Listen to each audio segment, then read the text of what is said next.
Ma femme a publié sur Instagram. Je me suis marié avec mon patron. Adieu ma vie ennuyeuse. J'ai répondu, félicitations, j'ai vidé les comptes et changé les serrures. Le lendemain, la femme de son patron est venue frapper à ma porte. Si tu n'es pas encore abonné à la chaîne, clique sur le bouton d'abonnement et active la cloche pour ne rater aucune de nos histoires. Ton soutien est super important pour nous. Si cette histoire te plaît, laisse un petit like. Et j'aimerais bien savoir d'où tu lis ça. Dis-nous le nom de ta ville dans les commentaires. Bon, maintenant, commençons l'histoire. Je m'appelle Eliane. À 34 ans, les gens disaient que j'avais réussi. Mais pour moi, réussir, ce n'était pas juste avoir de l'argent sur un compte. Pour moi, le succès, ça sentait le bois tout juste coupé, le ciment qui sèche au soleil, la sueur d'une journée de travail honnête. J'ai une petite entreprise de construction et de rénovation. Je l'ai construite à partir de rien, avec mes propres mains, vraiment. Chaque maison que j'ai construite, chaque mur que j'ai monté, il y avait une part de moi dedans. Et tout comme j'ai bâti mon entreprise, je pensais que je construisais aussi ma vie, brique après brique, sur une base solide. La brique la plus importante, du moins je le croyais, c'était mon mariage avec Valéria, depuis 5 ans. Les 2 premières années, c'était comme un plan parfait, des rires, de la complicité, des rêves partagés. On se voyait comme une équipe imbattable. Mais les 3 dernières années, c'était comme une maison avec des fissures invisibles. Celles qu'on ne voit pas tout de suite, mais qu'on sent la nuit quand le vent souffle et que la maison craque bizarrement. La communication s'était réduite à des choses pratiques. Éteins la lumière. N'oublie pas de sortir la poubelle. J'ai un dîner de boulot. L'étincelle, cette énergie entre nous, s'était éteinte si lentement qu'on ne s'en était presque pas rendu compte. Jusqu'au jour où la maison semblait froide, même en été. Moi, j'étais encore là, à essayer de boucher les fissures. Je croyais naïvement que l'amour, c'était comme une vieille maison. Il suffisait d'un peu d'entretien, un coup de peinture, renforcer une poutre ici ou là. Mais Valéria ne vivait plus vraiment dans la même maison que moi. Pas dans sa tête en tout cas. Son monde à elle s'était déplacé dans une tour en verre et en acier. Le monde des entreprises, où elle travaillait comme directrice marketing. Elle rentrait tard, les yeux brillants à cause de l'adrénaline des réunions et des campagnes réussies. Mais cette lumière disparaissait dès qu'elle franchissait la porte. Elle ne parlait que de ça. Ses objectifs, les KPIs, les compliments de son patron Damien. Damien dit que j'ai une vision unique. Damien veut me mettre à la tête d'un nouveau projet. Damien. Son nom résonnait dans la maison comme un écho, qui ne venait pas de nous. Notre 5e anniversaire approchait, et rien que d'y penser, j'avais un mélange d'espoir et de peur. Je voulais que ce soit un tournant. Une chance de nous reconnecter. Un après-midi, je suis rentré à la maison. J'avais encore les mains qui sentaient le plâtre. Et je lui ai montré une petite boîte en bois que j'avais sculptée pour elle, avec nos initiales gravées dessus. C'était simple, mais je l'avais faite moi-même. Elle l'a prise, elle a regardé une seconde, et elle a forcé un sourire. C'est mignon Eliane, merci. Elle l'a posée sur la table de l'entrée comme si c'était une pub, puis elle a replongé dans sa tablette. Et, il me faut un nouveau sac pour le voyage à Cancun. Tu crois qu'on peut aller au centre commercial ce week-end? J'ai senti un coup de froid dans ma poitrine. Elle n'avait même pas demandé ce qu'il y avait dans la boîte. Son esprit était ailleurs, à Cancun. Un soi-disant séminaire de leadership stratégique organisé par sa boîte. Qui, bizarrement, tombait exactement la semaine de notre anniversaire. La distance entre nous était devenue un vrai gouffre. Je repensais avec amertume aux derniers mois. Son obsession pour les marques de luxe. Son mépris pour mes vieux potes qu'elle appelait simples ou sans ambition. Et surtout, la façon dont elle me comparait. D'abord de manière discrète, puis ouvertement. Des vrais hommes, comme elle disait. Des hommes qui font bouger le monde, comme son patron. Chaque comparaison, c'était un coup discret dans ce que je croyais être ma fierté d'homme. Cette nuit-là, pendant qu'elle dormait dans la chambre d'amis. Chose qu'elle faisait souvent soi-disant parce que je ronflais. Je suis resté seul dans notre lit. Et j'ai regardé le plafond. C'est là que j'ai compris la vérité terrible. Ce n'était pas juste une mauvaise période. On était arrivé à la fin du chemin. Et j'étais le seul à ne pas vouloir le voir. La maison était silencieuse. Mais dans ma tête, les craquements de la structure faisaient un vacarme immense. Un ouragan se préparait. Et moi, je croyais encore que ce n'était qu'un orage d'été. La semaine avant le voyage de Valéria, la tension à la maison était si forte qu'on aurait pu la couper avec une spatule. Chaque conversation était comme marcher sur des mines. J'ai décidé que j'avais besoin d'un avis extérieur. Quelque chose pour me ramener sur terre. J'ai invité mon grand frère Javier à déjeuner dans notre resto habituel.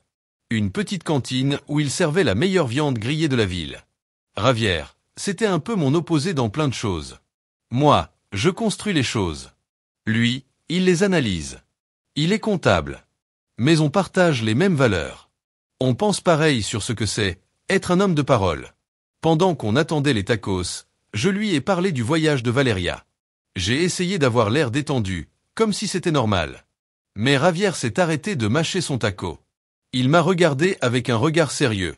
Le même regard qu'il me faisait quand, gamin, je faisais une bêtise. Un séminaire de leadership, il a répété lentement, en insistant. À Cancun. Pendant ton anniversaire? Tu gobes vraiment ça, frère. J'ai haussé les épaules, je me sentais idiot.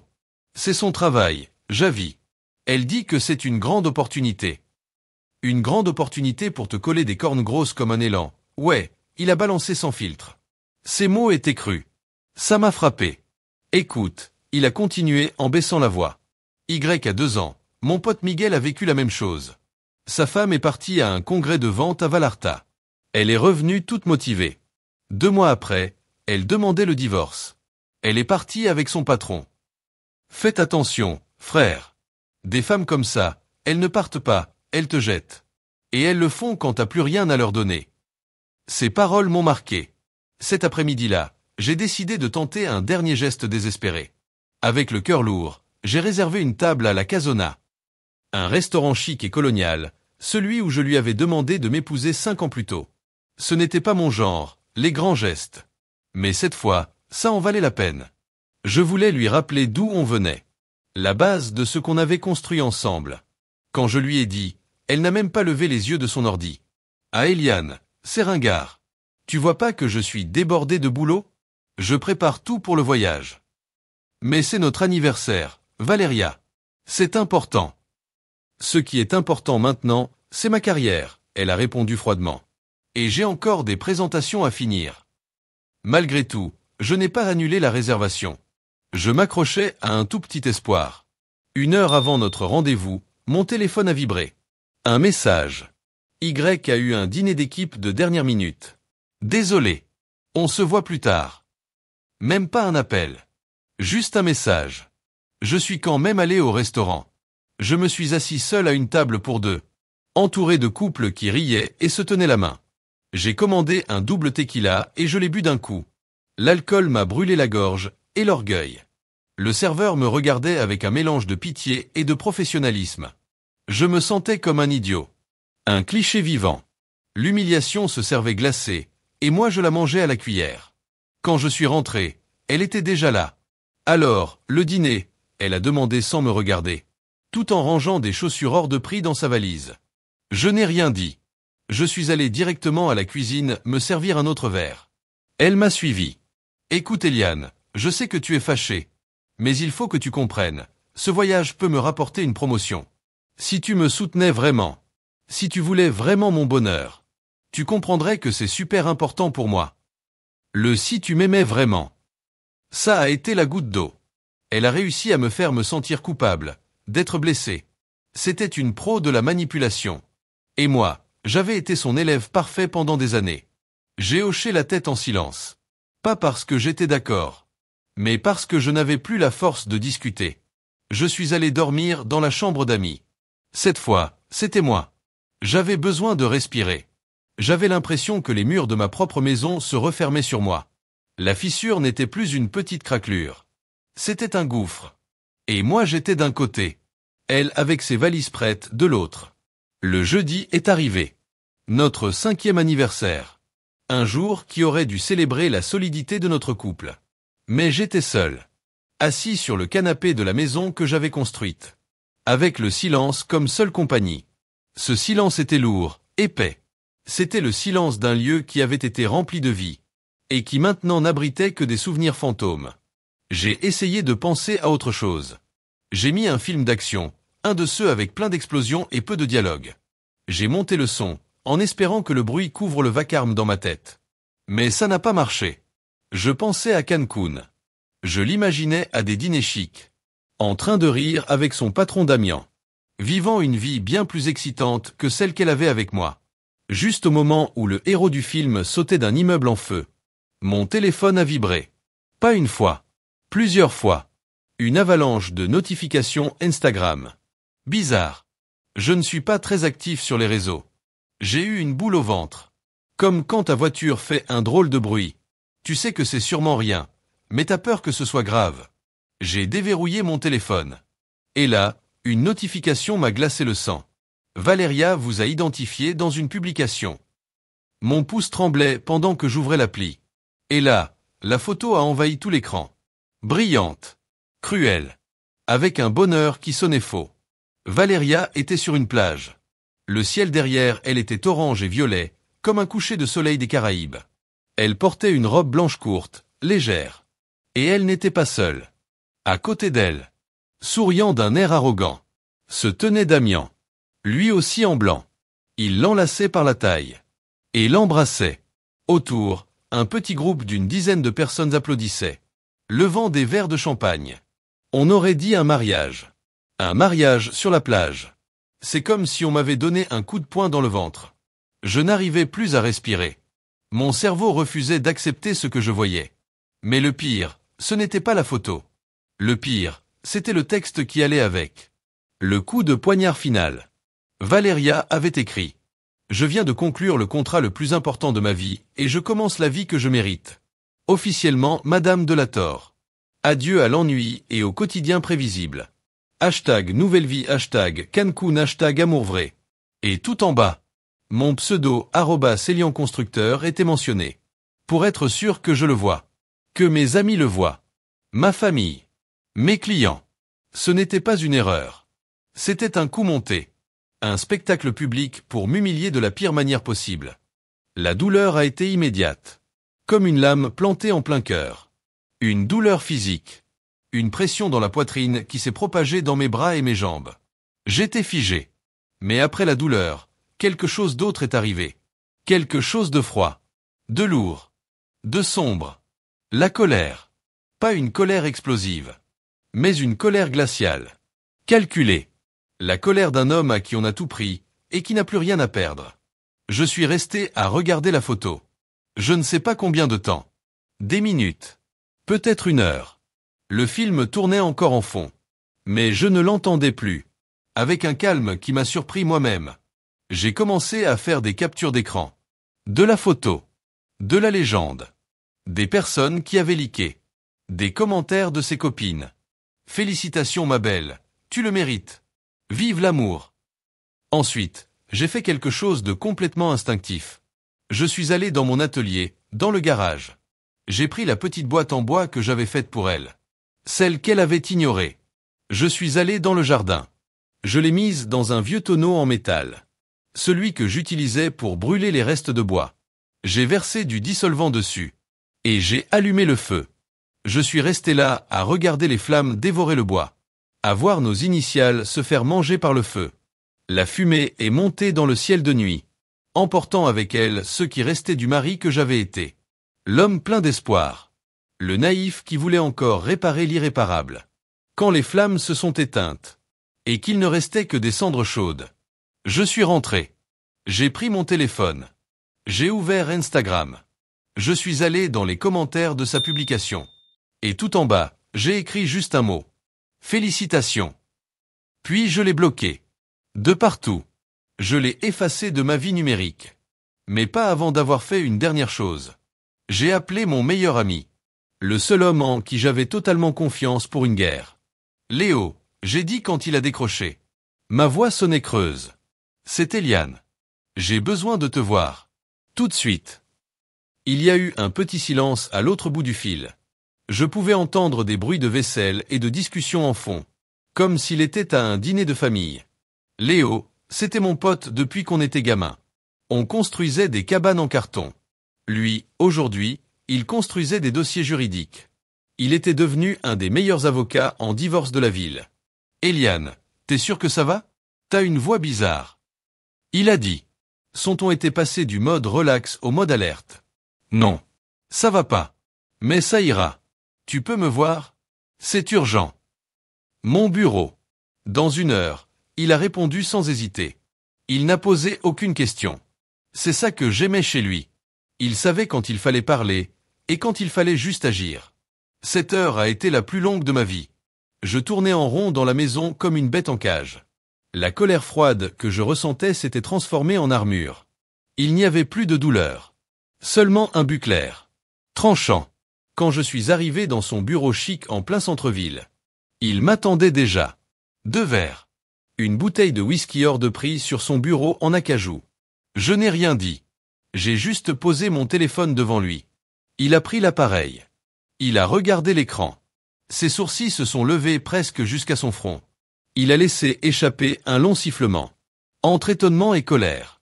Il s'est servi un verre de whisky. Il l'a bu d'un trait. Puis il m'en a servi un. Quelle salope! Il a commencé à dire. Mais il s'est arrêté. Il m'a regardé droit dans les yeux. Il jugeait mon état. Je m'attendais à voir de la pitié. Mais j'ai vu du respect. Du respect. Parce que je ne m'étais pas effondré. Écoute-moi bien, Eliane, il a dit. Là, c'était plus mon pote. C'était l'avocat qui parlait. Le stratège. Ce soir, tu arrêtes d'être le mari. Oublie les bons souvenirs. Les promesses. T'es plus le mec amoureux. À partir de maintenant, tu deviens le général de ta propre armée. Le chagrin, ce sera plus tard. Là, on prépare la stratégie. Compris. J'ai hoché la tête. J'ai bu une gorgée. Le whisky brûlait comme du feu. Mais ça m'aidait à garder les idées claires. Parfait, a dit Léo en prenant un carnet et un stylo. Étape 1, la sécurité financière.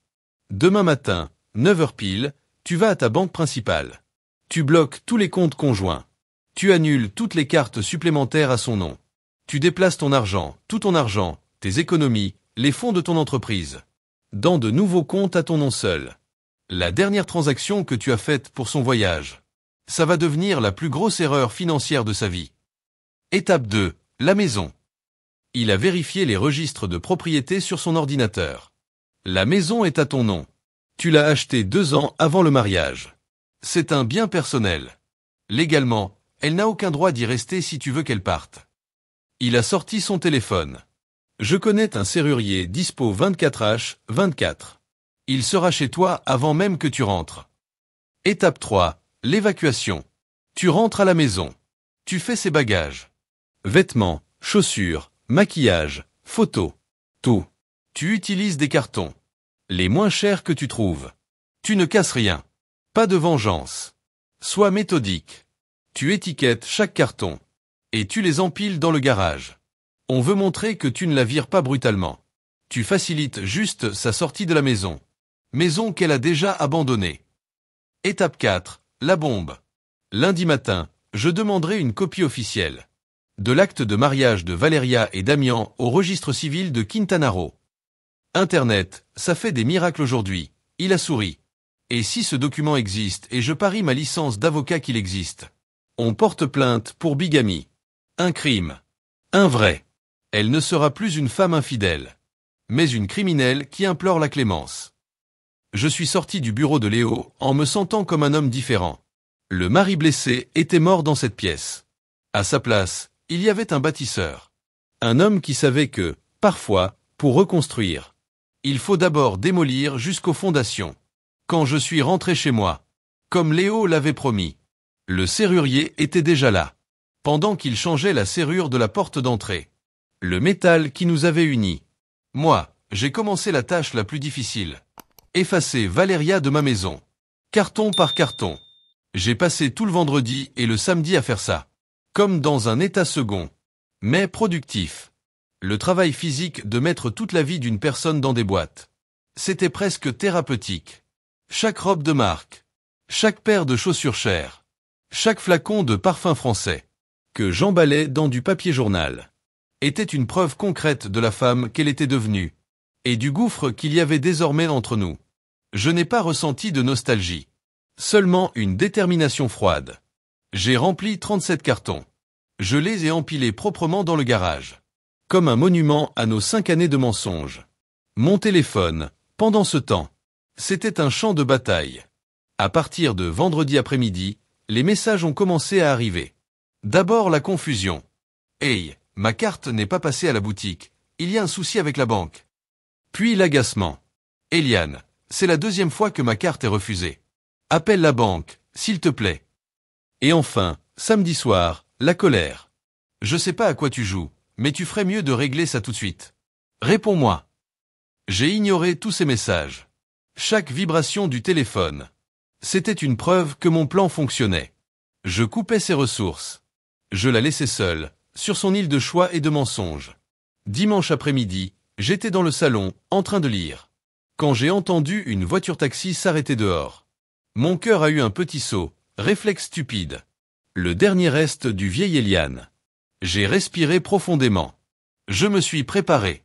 J'ai entendu ses talons sur le trottoir. Puis le bruit de ses clés. Ensuite, le bruit métallique d'une clé qui ne rentre pas dans la serrure. Silence. Puis un autre essai.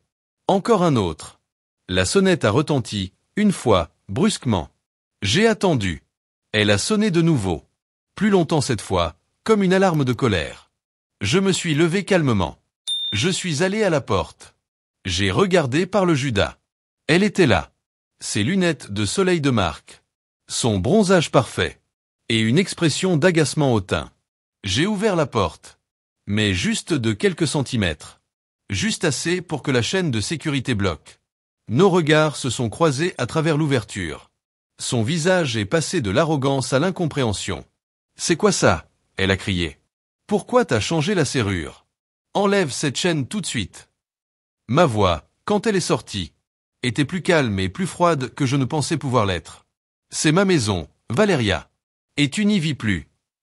Je croyais que t'avais trouvé un nouveau foyer.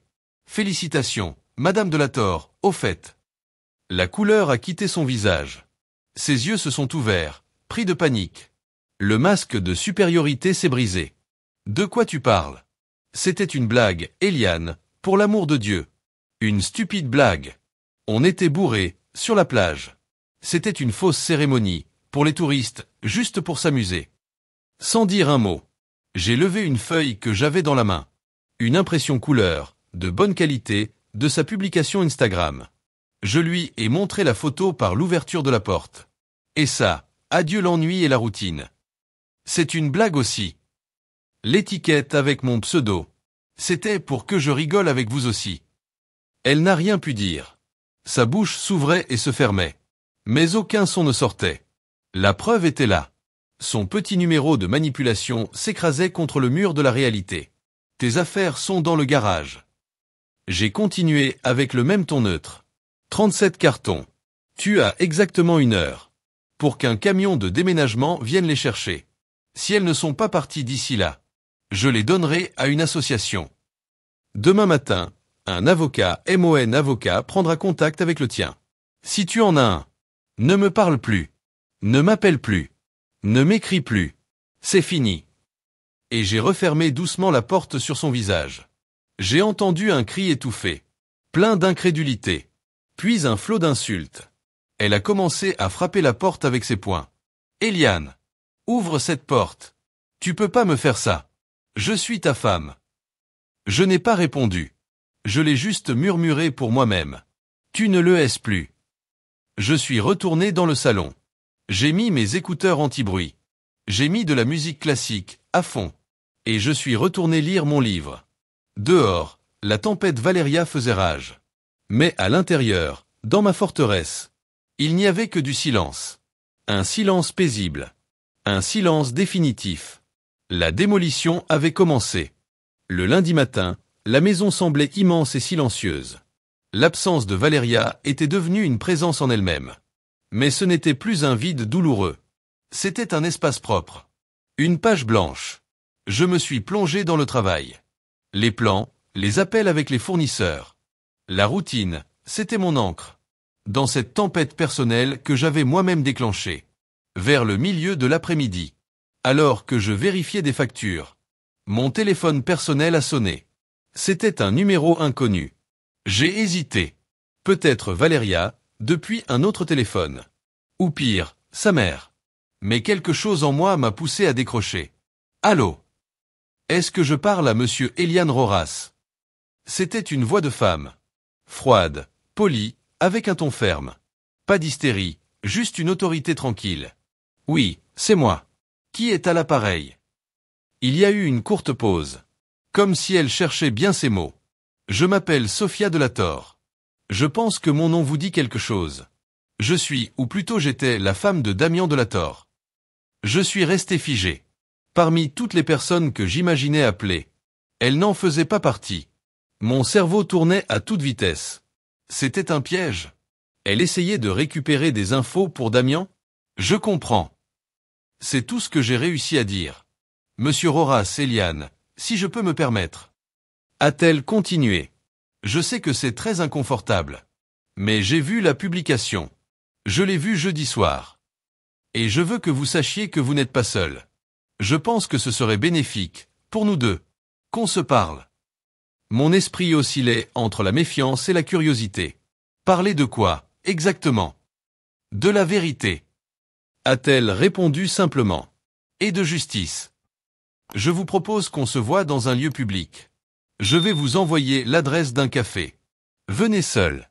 Je viendrai seul aussi. Et si vous ne vous sentez pas bien, vous pourrez partir à tout moment. Elle avait raison. Je n'avais rien à perdre. J'ai raccroché avec un mélange d'inquiétude et d'excitation. 30 minutes plus tard, j'étais assis à une table au fond d'un café animé, dans un quartier que je ne fréquentais jamais. Sophia de la Torre est arrivée pile à l'heure. Une femme élégante, dans la quarantaine, avec une présence qui imposait le respect. Pas une trace de victime chez elle. On s'est serré la main. Un geste ferme, rapide. On s'est assis dans un silence tendu. Chacun jugeait l'autre. Moi, je craignais toujours une embuscade. Elle vérifiait si j'étais un allié fiable ou une charge émotionnelle. Puis elle a parlé. Je ne suis pas là pour pleurer avec vous, Eliane. A-t-elle dit franchement. Sa franchise était rafraîchissante. Et je ne suis pas là pour excuser ce qu'a fait mon mari. C'est un adulte. Et un parasite bien habillé. Elle a ouvert son sac. Pas pour sortir un mouchoir. Mais un énorme classeur noir. Elle l'a posé sur la table. Avec un bruit sourd. Il avait des étiquettes bien imprimées sur la tranche. Reçu. Hôtel. Compte. Photo. Email. Je documente les infidélités et les fraudes de Damian depuis 2 ans. Elle a expliqué en l'ouvrant. Je comptais divorcer calmement. Surtout pour protéger nos enfants. Mais ce qu'il a fait avec votre femme, ce n'est pas juste une tromperie. C'est un acte d'arrogance tellement stupide, qu'il nous donne à tous les deux une énorme occasion à ne pas rater. Elle a tourné les pages, me montrant des preuves accablantes. J'en avais le souffle coupé. Des extraits de comptes bancaires de Damian. Des achats de bijoux de luxe. Des dîners pour 2 dans des restos hors de prix. Et surtout, des réservations d'hôtels à Cancun. Au nom de Monsieur et Madame de la Torre. Datant de plusieurs mois. Il y avait aussi des emails gênants. Et la perle. Un reçu du forfait mariage express sur la plage. Payé avec la carte de l'entreprise. Classé sous activité de team building. Il n'a pas seulement commis de la bigamie. A dit Sophia d'une voix glaciale. Il a commis une fraude. Il a utilisé l'argent destiné à nos enfants. Et à sa boîte. Pour offrir une vie de luxe à sa maîtresse. Et ça, c'est sa faiblesse. Et la vôtre aussi, Eliane, sa fierté blessée.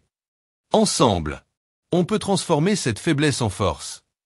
Je la regardais, sidéré par son sang-froid. Elle n'était pas une ex-femme en colère. Elle était une PDG planifiant une OPA hostile. Qu'est-ce que vous attendez de moi, Sophia? Je veux tout. A-t-elle dit sans cligner des yeux. La garde complète des enfants. La maison. Ses parts dans l'entreprise. Et je veux le voir humilié. Devant la loi et devant le monde. Pour qu'il ne puisse plus jamais refaire ça à personne. Mais pour ça, j'ai besoin que votre plainte pour bigamie soit solide. Que vous détruisiez son excuse, c'était une blague, point. En échange, je vous donne tout ce qu'il vous faut. Pour que votre femme ne voie jamais un seul centime de votre argent. Et qu'elle finisse avec un casier judiciaire. Elle a tendu la main au-dessus de la table. Alors, on a un accord. J'ai regardé sa main. Puis le classeur rempli de preuves. La trahison de Valéria m'avait mis à terre. Mais cette alliance, née d'une autre trahison, c'était une chance de reconstruire sur quelque chose de plus solide. J'ai serré sa main. On a un accord. Ce n'était pas une poignée de main entre amis. C'était un contrat. Le début d'une guerre. Avec un ennemi commun. Avec toutes les preuves que Sofia m'avait données. Léo et moi, on est passé à l'attaque. Le mardi matin, on a déposé la demande de divorce la plus agressive que la loi permettait. Ce n'était pas un divorce à l'amiable. Ni un « on est devenu trop différents ». C'était une plainte pour adultère. Abandon du foyer. Et violence psychologique. On a parlé de l'humiliation publique. Du choc émotionnel délibéré. Et on a demandé une ordonnance de restriction. Ainsi que le gel de tous les biens qu'elle pourrait réclamer. En parallèle. Avec le reçu du mariage à Cancun. Et la déclaration signée de Sofia. On a porté plainte officiellement pour bigamie. Contre Valeria Roras et Damien Delator. La machine judiciaire, lente mais implacable, était lancée. Je pensais que Valeria allait exploser de colère. Mais j'avais sous-estimé son prochain coup. Il ne venait pas d'elle. Il venait de sa mère, Isabelle. Le mercredi après-midi. J'étais sur l'un de mes plus gros chantiers. On installait une grosse structure en acier pour un client important. Et là, une femme d'âge moyen. Habillée chic mais le visage déformé par la rage.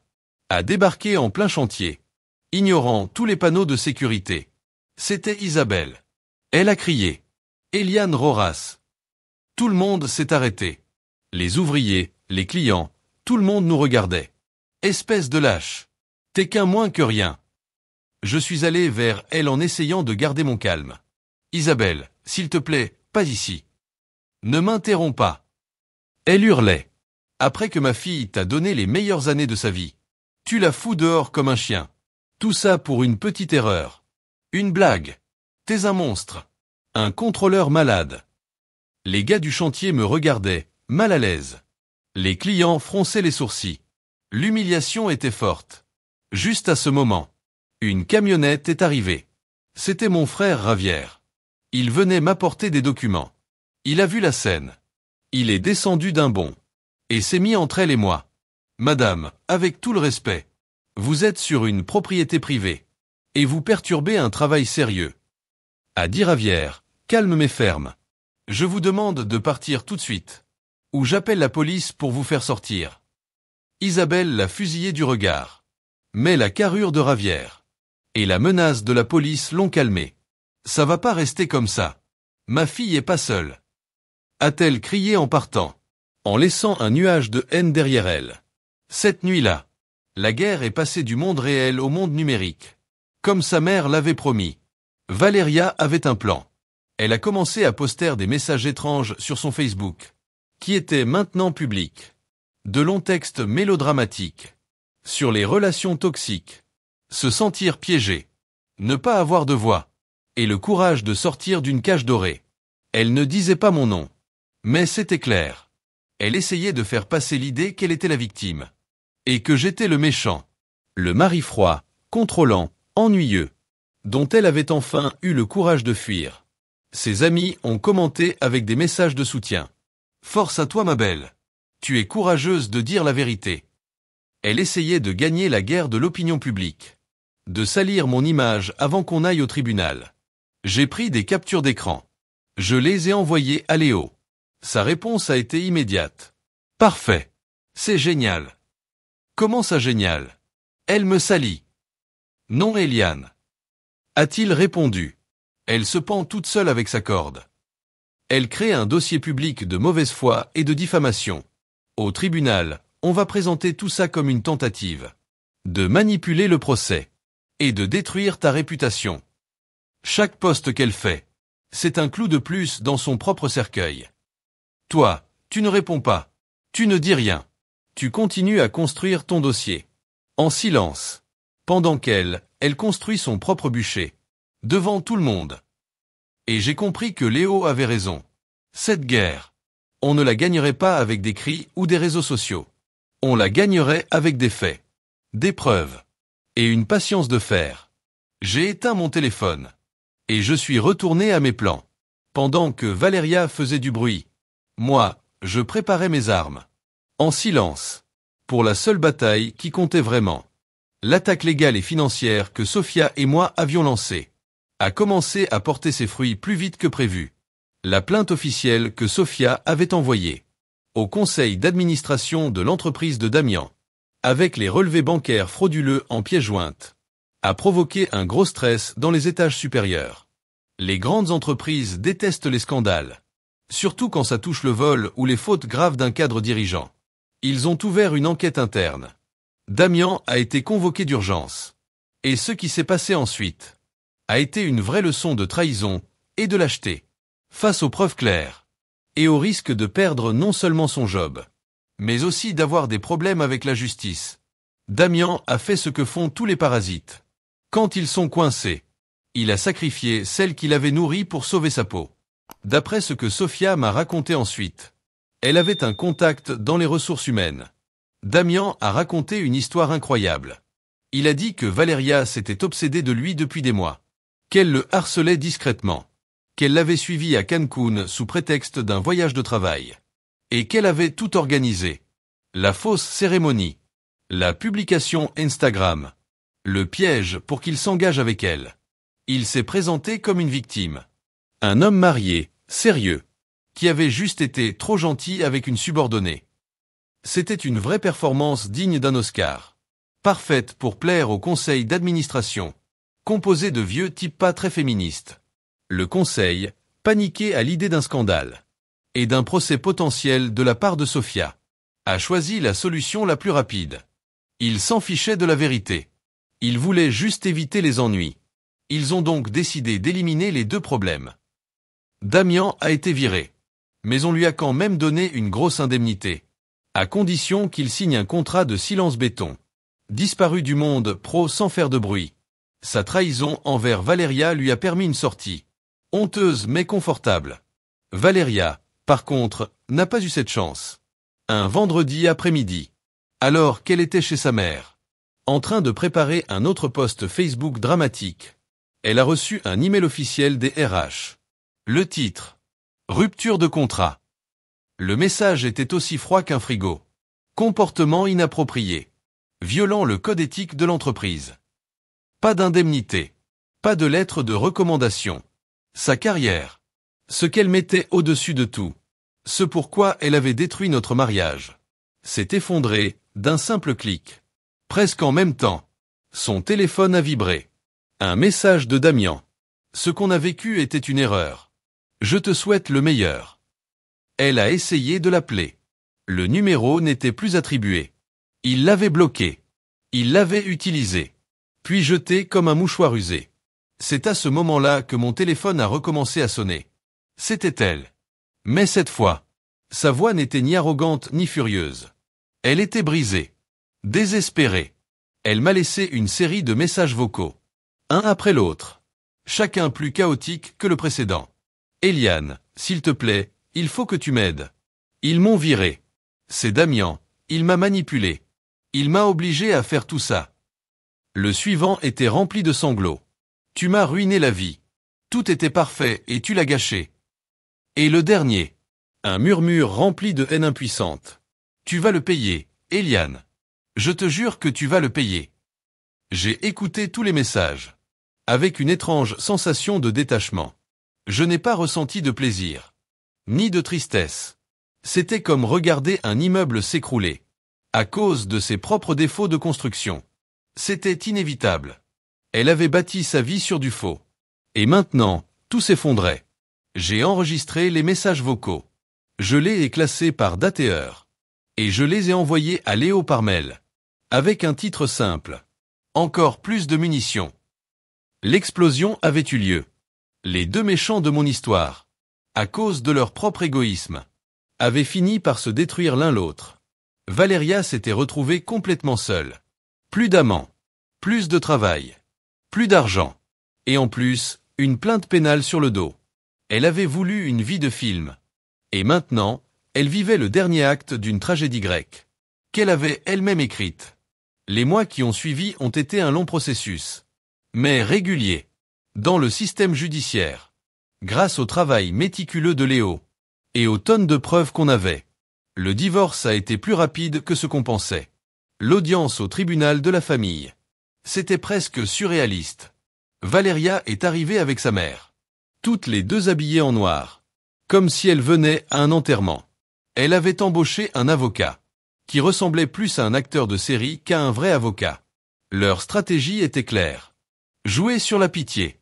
Quand c'était à eux de parler, l'avocat de Valeria a essayé de la faire passer pour une pauvre femme naïve, séduite et manipulée par un patron puissant.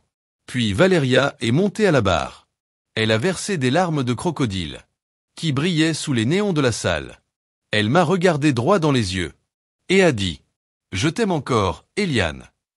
D'une voix brisée. Un murmure, comme si elle voulait que ce soit intime. Au milieu d'un tribunal froid. J'ai fait une terrible erreur. J'ai été stupide. J'étais perdu. S'il te plaît, pardonne-moi. Le silence était total. Tout le monde me regardait. La juge, une femme d'environ 60 ans, avec un visage sévère, me regardait par-dessus ses lunettes.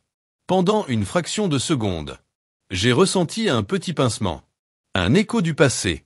De l'homme que j'avais été. Mais j'ai vite repensé à la photo.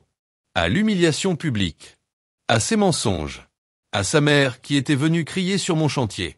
Je l'ai regardée. Cette femme inconnue qui pleurait devant moi. Et je n'ai rien ressenti. Juste du vide. Là où, autrefois, il y avait de l'amour. Quand ce fut mon tour, Léo m'avait conseillé d'être court et factuel. Je me suis levé. Et j'ai parlé d'une voix ferme. Je n'ai pas parlé de mes émotions. Ni de ma souffrance. Juste des faits. Madame la juge. Le 14 juin, jour de notre 5e anniversaire. Mon épouse a publié sur les réseaux sociaux une photo de son mariage à Cancun. Avec un autre homme. En me taguant pour que je le voie. Elle a quitté le domicile conjugal volontairement. Quand elle est revenue, elle a prétendu que c'était une blague. Mais les documents que mon avocat a présentés disent le contraire. Elle a fait un choix clair. Détruire notre mariage. De la manière la plus cruelle possible. Je n'ai fait que respecter sa décision. Et j'ai agi pour me protéger. Elle a fait son choix. Moi aussi. C'est tout. La juge n'a pas eu besoin de plus. Avec toutes les preuves de bigamie, les fraudes mentionnées par Léo, et la mauvaise foi évidente de Valeria. Sa décision a été rapide et brutale. Le divorce a été prononcé. Et à cause de la trahison flagrante, Valeria n'a eu droit à aucune pension. La division des biens a été simple. Tout ce que j'avais avant le mariage restait à moi. Et comme presque tout, la maison, l'entreprise, avait été bâtie avant qu'on se marie. Elle est repartie avec rien. Juste ses dettes. Et ses cartons. Quelques semaines plus tard, il y a eu le procès pénal. Là, c'était plus sérieux. Sophia et moi, on était les témoins principaux du procureur. Damian et Valeria étaient chacun à leur table. Avec leurs avocats. Sans même se regarder. L'atmosphère était lourde. Sophia a été la première à témoigner. Avec un calme et une précision incroyables. Elle a présenté son dossier. Chaque reçu. Chaque relevé. Chaque email. Elle a construit une histoire claire. Sans faille. Un plan de trahison et de fraude bien préparé. Elle a montré que Damian n'était pas juste un adultère, mais un voleur, qui avait détourné de l'argent de sa propre famille. Puis ce fut mon tour. J'ai raconté les faits. Le faux mariage. La publication. La confrontation. Le procureur m'a demandé comment je m'étais senti. J'ai regardé le jury. Et j'ai dit la vérité. J'étais humilié. Mais surtout, je me suis senti libéré. Parce qu'à ce moment-là, la femme que je croyais connaître a disparu. Et j'ai vu une inconnue, qui venait, sans le savoir, de me faire le plus grand cadeau de ma vie. Me donner une raison claire de recommencer à zéro. La défense de Valeria et Damian était pathétique. Ils ont blâmé l'alcool. Le charme de Cancun. Un malentendu. Mais les preuves étaient un mur de béton. Le jury n'a même pas mis 2 heures à rendre son verdict. Coupable. Le mot a résonné dans la salle. Le juge a prononcé la sentence. Pas de prison, comme c'est souvent le cas pour une première infraction de ce genre. Mais une punition, qui allait les marquer à vie. Chacun devait payer une amende de 200 000 pesos, faire 500 heures de travaux d'intérêt général, et passer 3 ans en liberté conditionnelle. Mais le plus important, ils avaient maintenant un casier judiciaire. Pour un délit grave. Un point noir. Qui allait les suivre partout. À chaque entretien. Chaque dossier administratif. Pour le reste de leur vie. En sortant du tribunal. Le soleil de l'après-midi semblait plus brillant. Sophia m'attendait en haut des marches. Nos regards se sont croisés. Pas de sourire de victoire. Juste un respect silencieux. On avait survécu. C'est fini, a-t-elle dit. Oui, j'ai répondu. C'est fini. On s'est serré la main. Mais cette fois avec une vraie chaleur. Comme deux soldats. Qui avaient combattu dans la même tranchée. Et qui pouvaient enfin rentrer chez eux. La vie après le procès n'est pas redevenue comme avant. Parce que le comme avant était basé sur un mensonge. À la place, j'ai commencé à construire une nouvelle réalité. Une qui m'appartenait vraiment. Le travail est devenu mon refuge. Ma bouée de sauvetage. Je me suis plongé dans les projets. Avec une énergie que je n'avais pas ressentie depuis des années. Je ne construisais plus seulement pour mes clients. Je construisais aussi pour moi-même. Chaque poutre que je posais. Chaque mur que je montais. C'était comme un acte de reconstruction personnelle. Quelques mois après que tout ça se soit terminé, j'ai pris une décision qui a surpris Léo et mon frère Javier. J'ai mis la maison en vente. Tu es sûr? M'a demandé Léo un soir, pendant qu'on dînait. Tu t'es battu pour cette maison. Tu l'as gagnée. Elle est à toi. Justement, j'ai répondu. Je me suis battu pour avoir le droit de choisir. Et mon choix, c'est de la laisser partir. Cette maison est remplie de fantômes, Léo. Chaque coin me rappelle quelque chose. Bon ou mauvais. Et je ne veux plus vivre avec ça. J'ai besoin d'un terrain neuf. Vraiment neuf. Vendre la maison a été l'acte final de libération. Le jour où j'ai remis les clés à la nouvelle famille. Un jeune couple avec un petit garçon. J'ai senti un poids immense me quitter les épaules. En repartant avec ma camionnette. Je ne me suis même pas retourné. J'ai acheté un terrain plus petit. Dans un quartier plus tranquille. Et j'ai commencé à dessiner ma propre maison. Depuis zéro. Pas une villa pour impressionner. Mais un espace pratique. Chaleureux. Honnête. Avec de grandes fenêtres pour faire entrer la lumière. Un atelier pour bricoler. Et un petit jardin. Pour faire des grillades avec les copains. De temps en temps, j'entendais des nouvelles de Valéria. Par des connaissances qu'on avait en commun. Et les nouvelles n'étaient pas bonnes. Elle vivait encore chez sa mère. Coincée dans une spirale de dettes. Son casier judiciaire lui fermait toutes les portes. Des emplois décents en entreprise. Elle travaillait comme secrétaire dans un cabinet dentaire. La vie glamour qu'elle avait tant cherchée s'était envolée. Et il ne restait plus que la réalité brute. Damian, lui, avait disparu. On disait qu'il avait changé d'état. Essayant de fuir sa réputation. Je n'ai ressenti ni joie, ni vengeance. Juste une sorte de constat triste. Comme une vérité universelle. Les structures construites sur des fondations faibles finissent toujours par s'effondrer.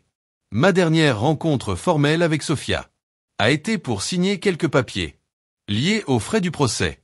On s'est retrouvés dans le même café où notre alliance avait commencé. L'ambiance était bien plus légère cette fois. On a parlé un peu de nos enfants. De ses projets à elle. Elle avait vendu leur ancienne maison. Et avait déménagé avec ses enfants. Dans un endroit plus simple. Elle voulait leur offrir une vie plus stable. J'espère que tu trouveras la paix, Eliane. Elle m'a dit en partant. J'ai souri. Un vrai sourire. Le premier depuis longtemps. Je ne la cherche pas, Sophia. Je suis en train de la construire. Toi aussi, prends soin de toi. C'était une fin respectueuse. Et surtout, une vraie conclusion à ce chapitre étrange de nos vies. 6 mois plus tard, ma nouvelle maison était terminée. Pour fêter ça, je n'ai pas fait de grosses fêtes. J'ai juste invité Javier et Léo. Un samedi après-midi. L'odeur de la viande qui grillait remplissait le jardin. Le soleil se couchait, colorant le ciel de ces mêmes teintes oranges et violettes que dans cette fameuse photo Instagram. Mais cette fois, il n'y avait plus de douleur. Juste une paix tranquille. On riait tous les trois, en se racontant des souvenirs de gamins, en buvant des bières à la bouteille. C'étaient eux, mes vrais piliers, ma structure à moi. Javier m'a donné une tape dans le dos. Une de celles qui remettent ton âme en place. Content de te revoir parmi nous, frère. Tu nous avais manqué. J'ai levé ma bouteille pour trinquer. J'ai regardé ma petite maison. Solide et vraie. J'ai regardé les 2 hommes. Qui étaient avec moi. Pendant la démolition. Et maintenant dans la reconstruction. Et pour la première fois depuis des années. Le futur ne ressemblait plus à un plan plein de problèmes. Mais à un terrain vierge. Rempli de possibilités. J'ai bu une gorgée de bière fraîche. Et j'ai pensé, tout bas. Avec la certitude d'un homme. Qui a survécu à la tempête. Parfois. Il faut tout démolir. Pour pouvoir tout reconstruire. Mais cette fois. J'allais le faire. Sur des fondations solides.